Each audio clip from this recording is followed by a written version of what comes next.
Hey everyone, कैसे हैं आप सब। आई होप आप सब स्वस्थ होंगे, मस्त होंगे और आपकी तैयारी बेहतरीन चल रही होगी।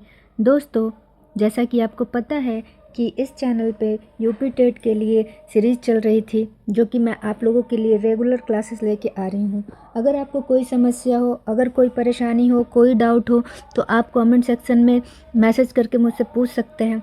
आज का ये सेशन थोड़ा सा खास है और थोड़ा सा अलग। आज हम बात करेंगे कि मैंने कैसे यूपी टेट में 108 मार्क्स ऑब्टेन किए, कैसे मैंने पाया after being a working women कि लगातार काम करने के साथ, एक फुल टाइम वर्क करने के साथ भी मैंने फैमिली और अपने काम के बाद यूपी टेट में 108 स्कोर कैसे किए हैं। तो बहुत बड़ा टास्क नहीं है, अगर आप टाइम मैनेज कर पाओ तो आप भी आसानी से कर लोगे। तो दोस्तों, मैं आपको ये बस इतनी बात बताना चाहती हूँ कि कभी भी आप किसी भी एग्ज़ाम की तैयारी करें तो होपलेस ना हो, और डे 1 से लेके और एग्ज़ाम के आखिरी दिन तक आप लगे रहें। ऐसा नहीं है कि आप एक दिन 10 घंटे 12 घंटे बैठ के पढ़ने की कोशिश करें और फिर दूसरे दिन छुएं ही ना बुक या कॉपी। तो ये चीज़ अच्छी नहीं है। सबसे पहली चीज़ ये है कि कंटिन्यूटी होनी चाहिए।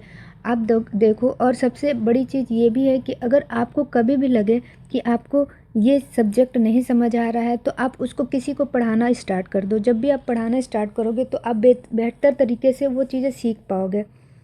तो मैं एक स्कूल में पढ़ाते हुए, और मैंने भी तैयारी की यूपी टेट की, और मैंने सेल्फ स्टडी की थी। मैंने कहीं किसी कोचिंग में एडमिशन नहीं लिया था। बस मैंने बुक्स उठाई और यूट्यूब सेशंस के सहारे मैंने पढ़ाई की अपनी। और जब मैंने स्कोर किया था तब यूट्यूब पे इतने सारे चैनल्स नहीं हुआ करते थे, और ना ही इतनी ज़्यादा क्लासेस चला करती थी। बस मैंने कुछ प्रैक्टिस सेट किए थे, कुछ क्या, इनफैक्ट मुझे लगता है कि लगभग लगभग सारे प्रैक्टिस सेट जो भी मुझे नज़र आते थे यूट्यूब पे, मैंने सारे किए थे।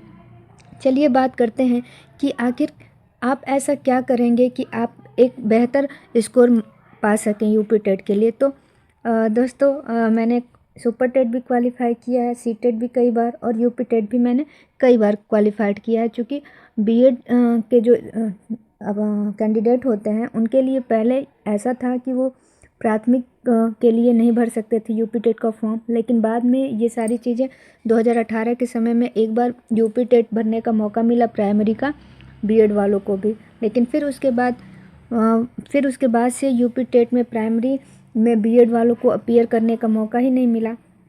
चलिए देखते हैं कि कैसे मैंने 108 नंबर पाया, और अपने काम के साथ, अपने घर के साथ। तो सबसे पहले बी कंटिन्यूअस। आप अपने काम को लेके कंटिन्यू रहें, आप अपनी पढ़ाई को लेके कंटिन्यू रहें। अगर आप दिन में 2 घंटे का समय निकाल पाते हैं तो 2 घंटे ही पढ़ें, लेकिन प्रतिदिन पढ़ें।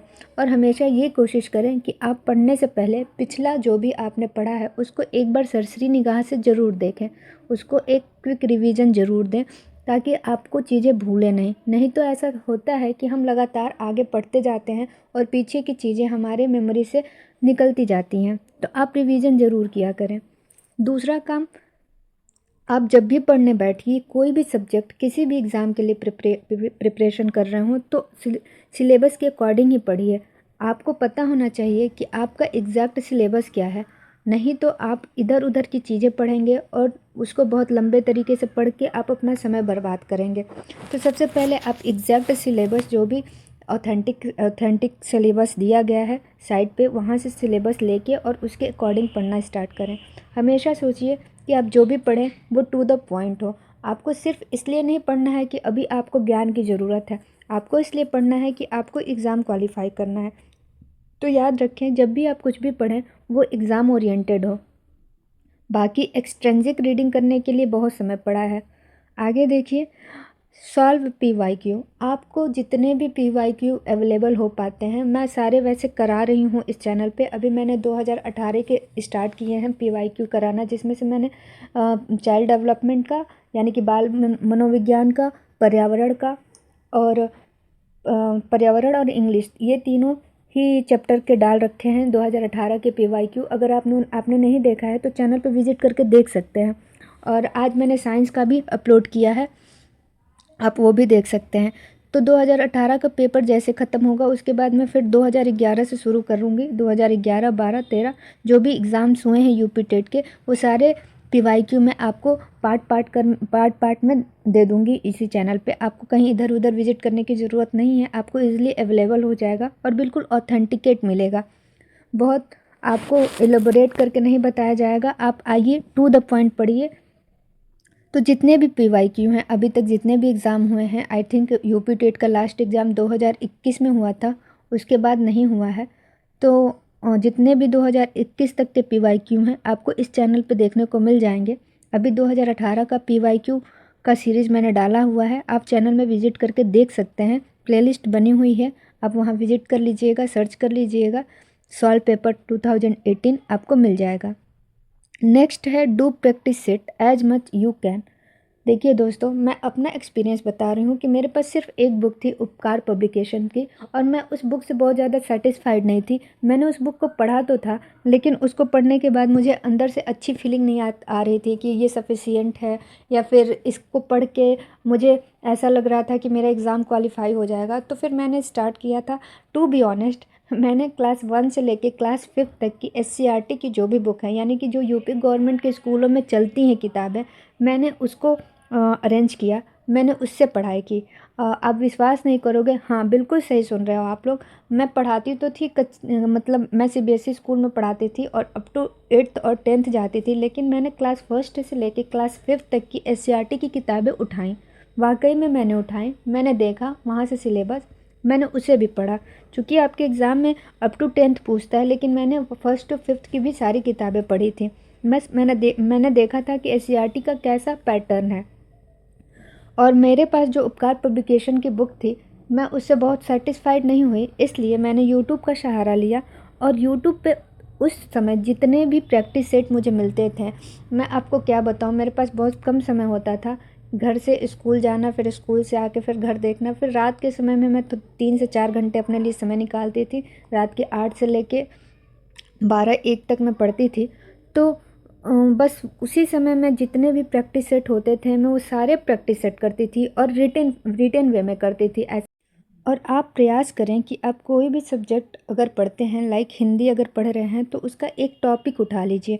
जैसे हिंदी में अगर आपने वर्ण, स्वर और वर्ण का चैप्टर उठा लिया, तो वर्ण और स्वर को ऐसे पढ़ लीजिए कि उससे जितने भी रिलेटेड क्वेश्चन बनेंगे, आपका उस एक पर्टिकुलर सेक्शन से कुछ भी छूटेगा नहीं। ऐसे टॉपिक वाइज पढ़ने से क्या होता है दोस्तों, कि आप सारी चीज़ें अच्छे से पढ़ सकते हैं। और जैसे ही आपने एक चैप्टर पढ़ लिया, तो उससे रिलेटेड MCQ वाले पोर्शन में जाके प्रैक्टिस सेट करेंगे, तो आप देख पाएंगे कि आप बेहतर तरीके से सारे क्वेश्चंस को अच्छे से आंसर कर पा रहे हैं।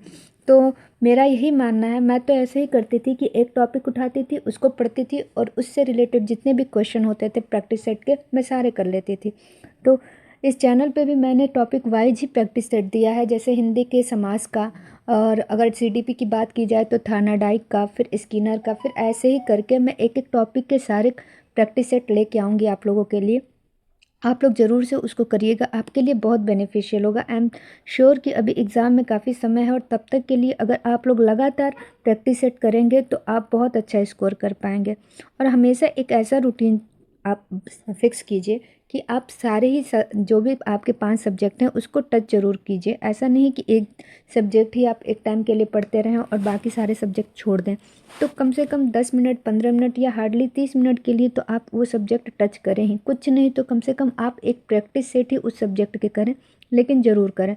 और प्रैक्टिस सेट का बहुत बड़ा रोल है भाई। मैंने खुद बहुत सारे प्रैक्टिस सेट किए हैं। मैं बता रही हूँ कि मेरे पास सिर्फ एक बुक थी, और मैंने उस बुक से बहुत अच्छे से पढ़ाई नहीं की, क्योंकि वो मुझे सेटिस्फेक्शन नहीं मिलता था उस बुक से पढ़ के। तो फिर मैंने प्रैक्टिस सेट किया, और बहुत सारा प्रैक्टिस सेट किया।